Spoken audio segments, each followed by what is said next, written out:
Officer Webb and Foster, they did observe a female lying in the garage. Officer Webb attempted to make contact with anybody inside the home by knocking on the door. When no contact was made, he made forced entry to give aid to the woman inside. Immediately upon making entry into the home, he was shot upon and hit twice, once in the chest and once in the hip. He was able to maneuver his way into the garage, where backup officers had to assist him to get out of the garage.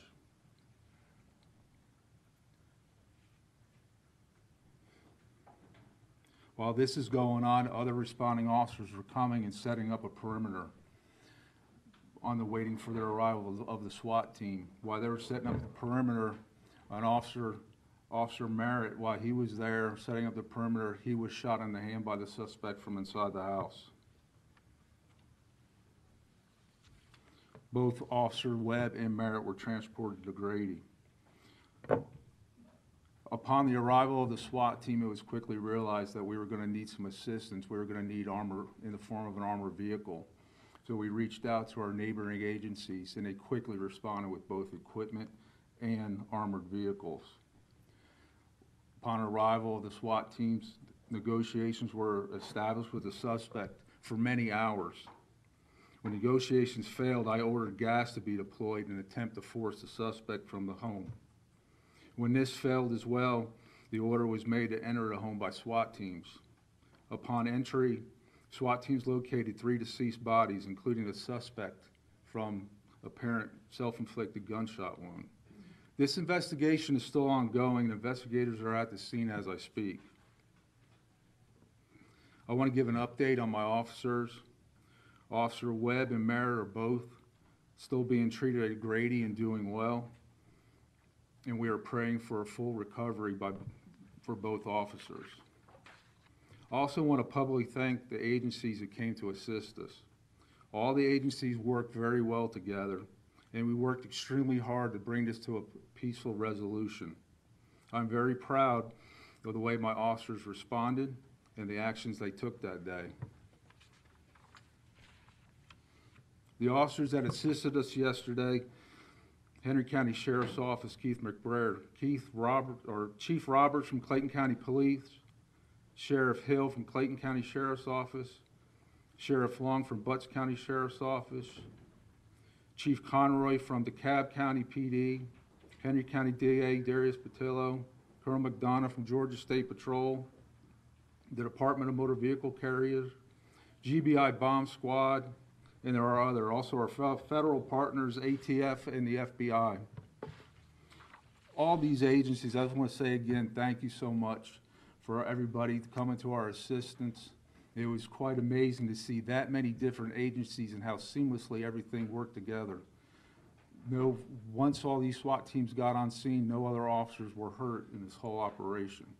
And once all these SWAT teams got on scene, I also want to say, through the investigation at this point, there was no gunshots by any SWAT officers or any police officers from that point.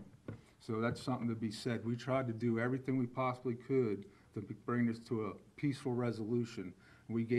Everybody gave the suspect every opportunity we could to try to get him out of the house. We did deploy gas, like I said earlier, to try to get him out. That was the most peaceful way we could do it. Our concern at that point, we still had the 16-year-old inside the home. We were worried about whether or not he was still alive, and that's why we decided to make entry into the home finally. I can take some questions at this point. Can you give us the full names of the officers? Keaton Merritt, he's been with the agency 7 years. He was the one that was shot in the hand. And Taylor Webb, he's also been with the agency 7 years. He's the one that was shot in the chest and also in the hip. Chest and hip? Chest and left side in the hip area, yes. Can you spell their names? Would you mind doing that? Keegan Merritt, K-E-E-G-A-N. Last name M-E-R-R-I-T-T. Then the other officer, Taylor, T-A-Y-L-O-R. Then Webb, W-E-B-B.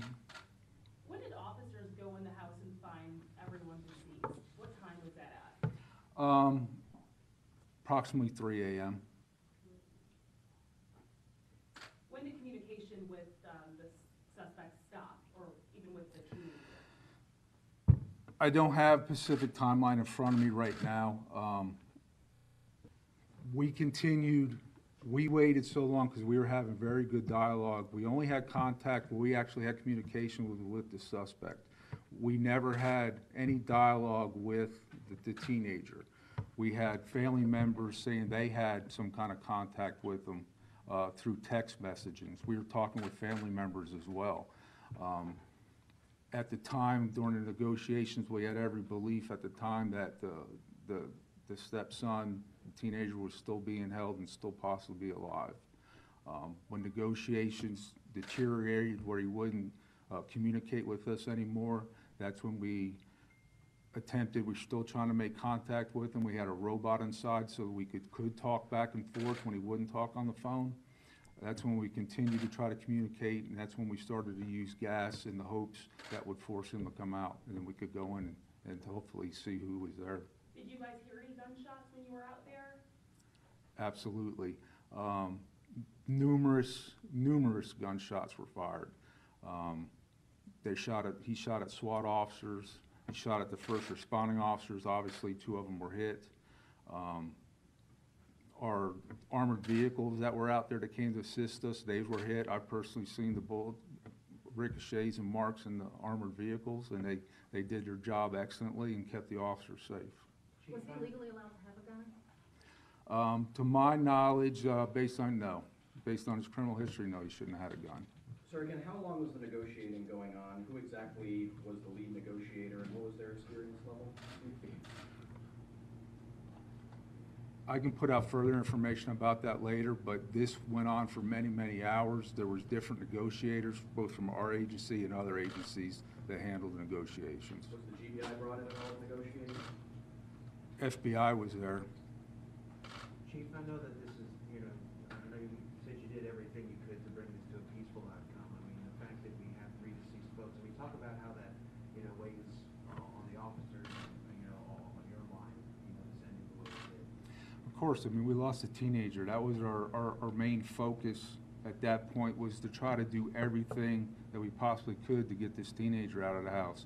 We had to believe, we had no proof that he was deceased, so we tried to do everything that we possibly could. And as we had negotiations, and we were talking, the negotiators talked extremely a lot and along with this guy. As long as we had that positive conversation with the suspect, if he's talking to us, that means he's not doing other stuff. So that's why it took so long, and it wasn't until those talks stopped that we knew we had to take the next step in fear of what possibly could be going on with the teenager. We've got a lot of questions from our viewers about the baby as well. It's obviously, for us, we assume the baby did not survive. Correct. At what point do you think, based on this entire ordeal, that the actual victims were killed? Investigators are out there now. I hope to be able to have those answers. I can't answer that right now at all. Did officers ever try to move Sandra out of the garage? We understand she was in there for a long period of time. Was there any effort to get her to a hospital? Or? Due to him shooting, it's also the same escape route that the officer took. The garage door was secure. So when the officer, after he got shot twice, he made his way through the house and made it into the garage. He was unable to open the garage door. It was secure. Well, he was laying there himself bleeding. He was laying next to the female. It's believed she was deceased at that time. We were able to send a robot in there to get eyes on again shortly thereafter during the operation, that we believe she had been deceased from the initial onset of the officers responding. What can you tell us about the victims? At this point, I don't have anything to add right now. We can add to that later. These domestic calls can turn violent very quickly. Talk about some leaders. Well, it wasn't even as we were like I said, we got dispatched to trouble unknown, a lady bleeding. I'm gonna release body camera footage to y'all later, because I want y'all to see this. The initial officer was actually putting on rubber gloves because he thought he was gonna help somebody. He had no idea. All right, ladies and gentlemen, we appreciate it. We're gonna stop right here, right now. We'll have additional information for you guys later, because like the chief said, this is an ongoing investigation. Investigators are on scene right now, still processing the scene. So, Can you just quickly talk about the officer's bravery? well, we'll do an update on that later, okay? Right now, we just wanted to give you information on what is going on and what happened last night and what transpired into this morning. So I thank you all for coming. Only other thing I want to add, please pray for the officer's full recovery and pray for the families that all lost loved ones early this morning. Thank you. Can you guys release pictures of the two officers? Yes, we will. Yeah, I have pictures, and if you hang out, I'm going to look at getting you body camera footage so you can actually see the officers coming to the home and what initially happened and engaged. One of my officers you're going to see in the body camera footage in the initial gunfight, one of the officers did discharge. You can see it. He didn't hit the suspect. It probably hit a wall as he was trying to retreat back to help his other officers. That was the only round shot in this entire incident, was very initially from the police standpoint. From his standpoint, I would say hundreds of rounds that he shot. There was a lot of rounds shot by the suspect. I just want to clarify really quickly, if you don't mind, I know you guys need to go, but, so there was a 911 call, do we think that was from the son? Is that the case, about the trouble unknown victim bleeding? Where did that come from? I don't know. We can probably I know we better find that out. I know what I'm telling you. My officers were dispatched to trouble unknown, a woman lying in the garage and bleeding. When they went to that door, that's what they believe was going on. And when you see the body cam, you actually see him putting on gloves because he thinks he's going there to help somebody. When no one would respond to the house, to the front door, he's trying to get in to help the lady. No one answers the door, so he makes forced entry so he can go help her. And immediately you'll see that's when he shot. He had no time to react. And you believe at that point when he went to the garage, he was already deceased at that point? All indications point to that. What kind of weapons the suspect had? They're still out there. There's too much that they have to go through. So I did want to say, please pray for everybody. I know what your job is, and I know I'd be here all day, so. Yeah.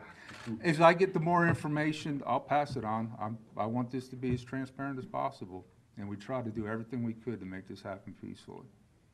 Thank you all. Thank you all for coming. I can get you JPEGs of the officer pictures if I can get them. Email or something. Yeah, thank you. That's what they do. If you send it to